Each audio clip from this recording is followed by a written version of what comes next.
We begin tonight breaking down two lawsuits going after sober living homes in Arizona. As we have reported for more than a year now, shady sober living facilities have been accused of taking advantage of vulnerable Native Americans, promising them treatment, but instead using them to bilk the state out of millions of dollars. Good evening and thanks for joining us for 12 News at 10. I'm Rachel McNeil in for Caribe. I'm Mark Curtis. The lawsuits come with the state Senate unanimously passing a bill today that would change how these sober living homes operate. 12 News journalist Chase Golightly is up in the newsroom tonight. And Chase, people may be surprised that some of these changes weren't already required by law.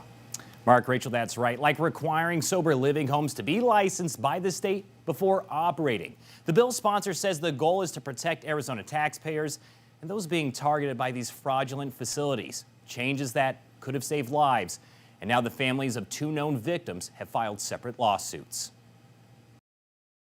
It's a scheme that state lawmakers claim has cost Arizona taxpayers $2 billion, one of the largest scandals in state history. Now the first lawsuits against shady sober living homes accused of negligence leading to the deaths of two patients have now been filed in Arizona. I mean, it's a tragedy. There's a heck of a lot more deaths than the amount of cases we have. Attorneys John Brewer and Dane Wood represent the families of Carson Leslie and Fernando Largo, two Native American men who wanted to change their lives for the better.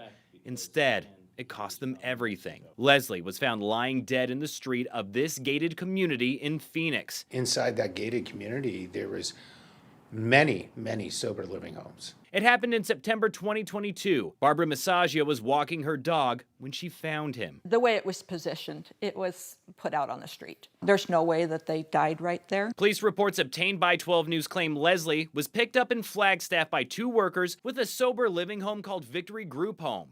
The workers told police Leslie was drunk and they offered him their health services. Once they arrived at their group home and tried to get Leslie out of the car, they said he was dead. The lawsuit claims he died of alcohol poisoning and had a blood alcohol concentration of 0.541. For Fernando Largo, it wasn't a home he was brought to, but this Mesa motel. The lawsuit claims rooms were rented out by an unlicensed sober living home operated by a group called Opportunity Changes Communities. A motel room is no place for providing treatment. Last March, Largo was found dead inside one of the rooms from an overdose, a combination of fentanyl, meth, and alcohol. The defendants named in both lawsuits include the group home operators, as well as the State Department of Health and the Arizona Healthcare Cost Containment System for not taking action against these bad actors sooner. This is something that could have been prevented had there been some oversight. Now the state has suspended hundreds of licenses from homes accused of fraudulent activity.